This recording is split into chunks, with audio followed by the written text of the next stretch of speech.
24 से 25 घंटे हुए हैं और 24 से 25 घंटे में ये फोन बिल्कुल भी एक पल के लिए भी बंद नहीं है। अखिलेश यादव जी भी लगातार आवाज उठा रहे हैं। कांग्रेस में दिग्विजय सिंह लगातार आवाज उठा रहे हैं। मिलके आए हैं, राहुल गांधी जी से मुलाकात हुई है। इन्होंने बहुत सीधा से कहा कि भाई ईवीएम को हटाने के लिए या तो आप खुद मैदान में आओ और नहीं तो जो लोग आंदोलन कर रहे हैं आप उनके साथ अपने समर्थक भेजो। रही उस भांड मीडिया की जो गुलामी करता है, तलवे चाट रहा है किसी व्यक्ति विशेष के, जिसका ईमान खो चुका और बेईमान हो गया, हमने कभी इसको घास नहीं डाली।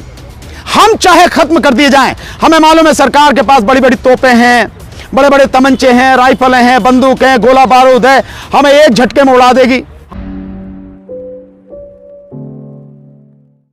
देखिए, इस पर अब तक 5000 से ज्यादा कॉल आ चुकी हैं और इस समय करीब आप मान के चलिए कि तकरीबन 24 से 25 घंटे हुए हैं और 24 से 25 घंटे में ये फोन बिल्कुल भी एक पल के लिए भी बंद नहीं है। रात चलते चलते थोड़ी देर के लिए बैटरी डाउन हो गई तो जब जरूर बंद हो गया था, उसके बाद चार्ज करके और फिर ये लगातार चल रहा है। और आप अपनी आंखों से देखो और लोगों को दिखाओ, मेरे कहने की जरूरत नहीं है। हर पल इस पर फोन आ रहे हैं, लोगों का रेस्पॉन्स इतना जबरदस्त है।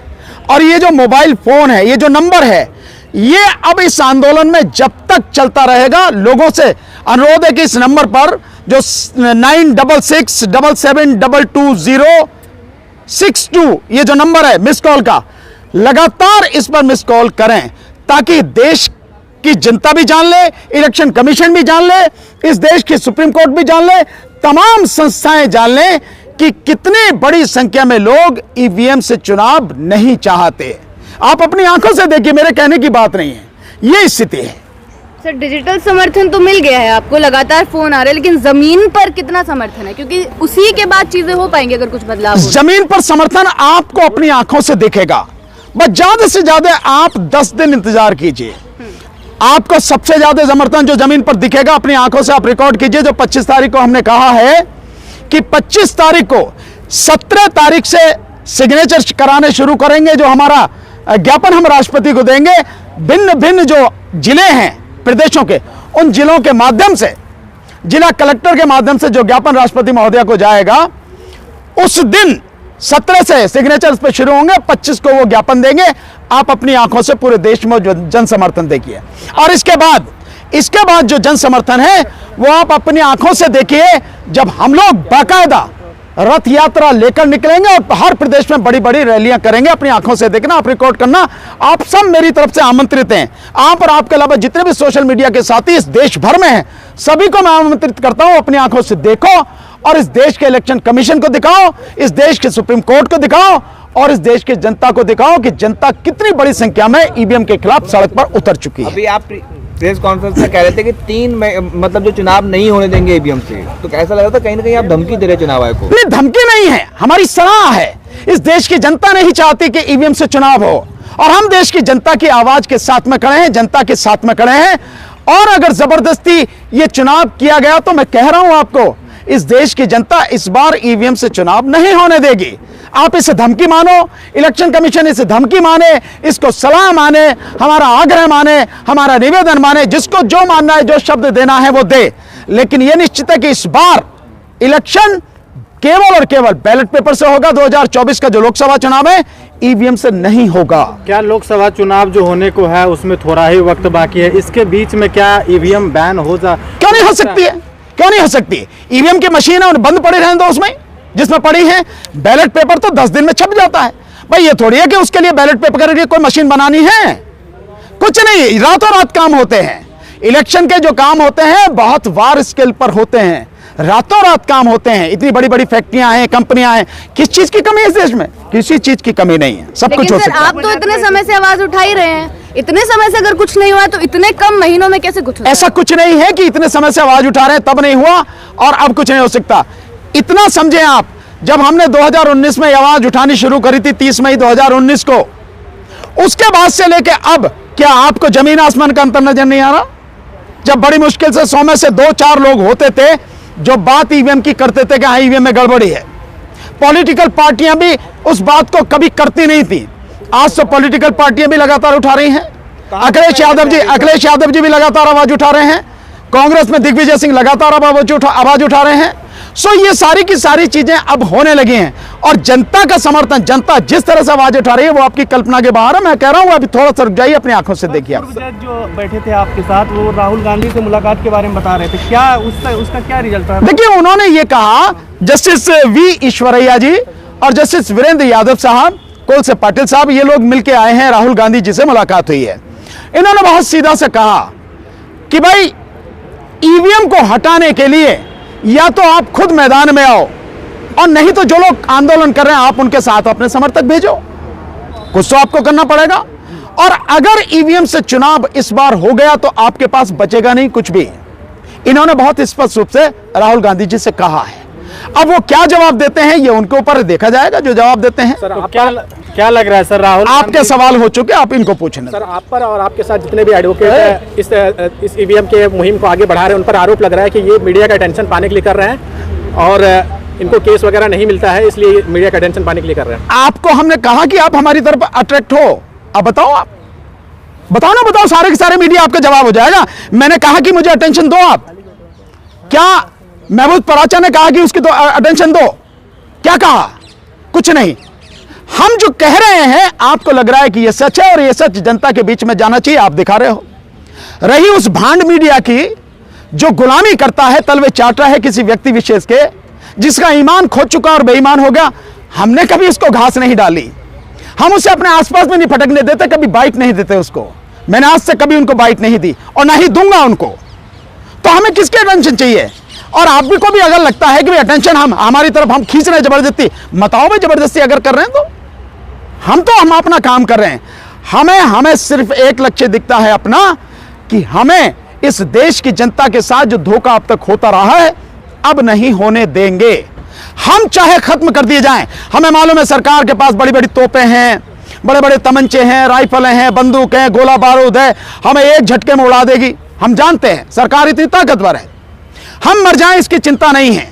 लेकिन इस देश की जनता का जो अधिकार है, ये मत का अधिकार, क्योंकि देश की जनता के तमाम जो और अधिकार हैं, वो स्वतंत्रता का अधिकार हो, वो समानता का अधिकार हो, रोजी रोटी का अधिकार हो, वो धार्मिक स्वतंत्रता का अधिकार हो, वो शिक्षा का अधिकार हो, वो सारे के सारे अधिकार इसी अधिकार से जुड़े हैं। ये अधिकार खत्म, बाकी सारे अधिकार खत्म। इसलिए इस अधिकार को बचाना है और इसको बचाने में हमारी जान चली जाए, हमें इस बात की परवाह नहीं। इलेक्शन कमीशन ने राज्यों का दौरा शुरू कर दिया, तो कभी भी जो है आचार संहिता लग सकती है, चुनाव की घोषणा हो सकती है। मैं समझता हूं कि आचार संहिता लगा के वो जनता को डराना चाहेंगे और आचार संहिता लग जाएगी तो पुलिस वाले एक्टिव हो जाएंगे कि, लेकिन मैं आपको बता रहा हूं ये जन आंदोलन है, ये जन आंदोलन है और जन आंदोलन जिस समय जनता खड़ी हो जाती है उसके सामने कुछ नहीं होता। मैं आपके माध्यम से कहना चाहता हूं, मुझे मालूम है कि सारी हलचलें क्यों हो रही हैं और क्या होने वाला है। आचार संहिता लगने के बाद भी यह जन आंदोलन अब रुकेगा नहीं।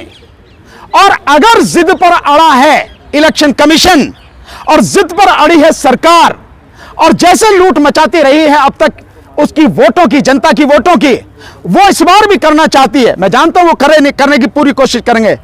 इस बार हम होने नहीं देंगे, चाहे कुछ भी हो जाए। हम भी यही हैं और बाकी भी यही हैं।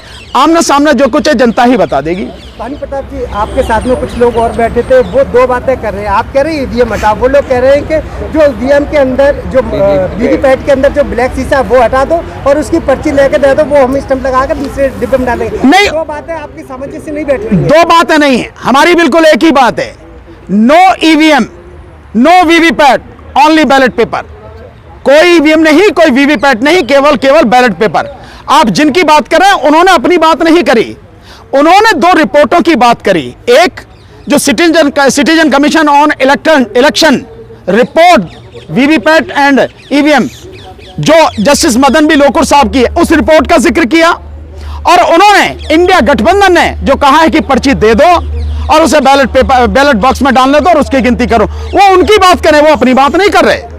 हमारा कोई साथी किसी का भी उसमें कोई मतभेद नहीं किसी तरह का, कोई दो बात नहीं, केवल और केवल एक बात है कि ना हमें ईवीएम चाहिए ना हमें वीवीपैट चाहिए, केवल और केवल बैलेट पेपर चाहिए और बैलेट पेपर से ही चुनाव होगा। और बैलेट पेपर के अलावा इस बार ईवीएम से चुनाव नहीं होने देंगे, नहीं होने देंगे, नहीं होने देंगे। चुनाव आयोग तो बार-बार कह रहा है सर कि ईवीएम में कोई गड़बड़ी नहीं है, तैयारी में कहा उसने।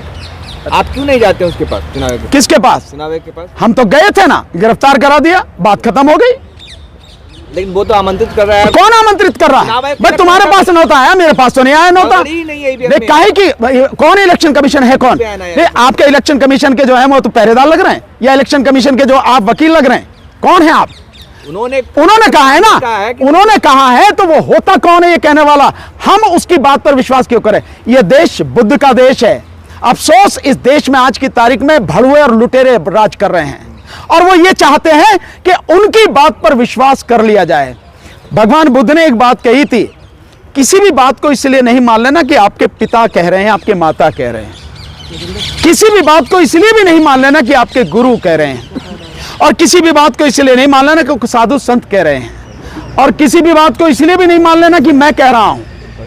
तभी मानना बात को जब अपने आप अनुभव करके, अपने ज्ञान से, अपने अनुभव से इस निष्कर्ष पर पहुंचो कि यह बात इस तरह से सही है और सच है और इससे बहुजन का कल्याण होगा। बहुजन मीन्स बहुत सारे लोगों का कल्याण होगा, यह बात कही है। और किसी भी बात की सत्यता का, सच्चाई का इससे बढ़िया कोई पैमाना नहीं हो सकता।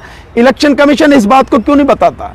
इलेक्शन कमीशन देश की जनता से क्यों नहीं कहता कि ये जो सिस्टम है, वाकई में इस सिस्टम में अंधेरे में हम आपको रख रहे हैं। हम वो सिस्टम आपको देंगे कि जो अनपढ़ से अनपढ़ व्यक्ति भी, अशिक्षित व्यक्ति भी जान सके कि इसमें पूरी तरह से पारदर्शिता है। और इलेक्शन कमीशन कहे कि हम आगे बैलेट पेपर से चुनाव कराएंगे, बहुत सीधी सी बात। सर आप लोग इलेक्शन लड़ने की तैयारी भी कर रहे हैं, तो 2024 का चुनाव आप करेंगे, आचार संहिता लग जाएगी, तब भी आप लोगों का आंदोलन जारी रहेगा, तो क्या फिर आप बाइकआउट करेंगे इलेक्शन का, क्या करेंगे? अरुण जी, हमने आपको बता दिया, हमें जो भी समय पर सही प्रतीत होगा, शांतिपूर्वक तरीके से, पूरी तरह से संवैधानिक और लोकतांत्रिक तरीके से हम हर वो कदम उठाएंगे जो इस देश में ईवीएम से होने वाले चुनाव को रोकेगा। और बैलेट पेपर के चुनाव, उसमें कुछ भी हो सकता है, हम नहीं कह सकते आज, कल क्या स्थिति होगी। कल जो स्थिति होगी उस समय देखेंगे, पूरी टीम तय करेगी, देश के लोग तय करेंगे, देन उसके बाद जो निर्णय होगा वो लेंगे। खबरों में बने रहने के लिए फोरम 4 को सब्सक्राइब करें और नोटिफिकेशन पाने के लिए बेल आइकन दबाएं।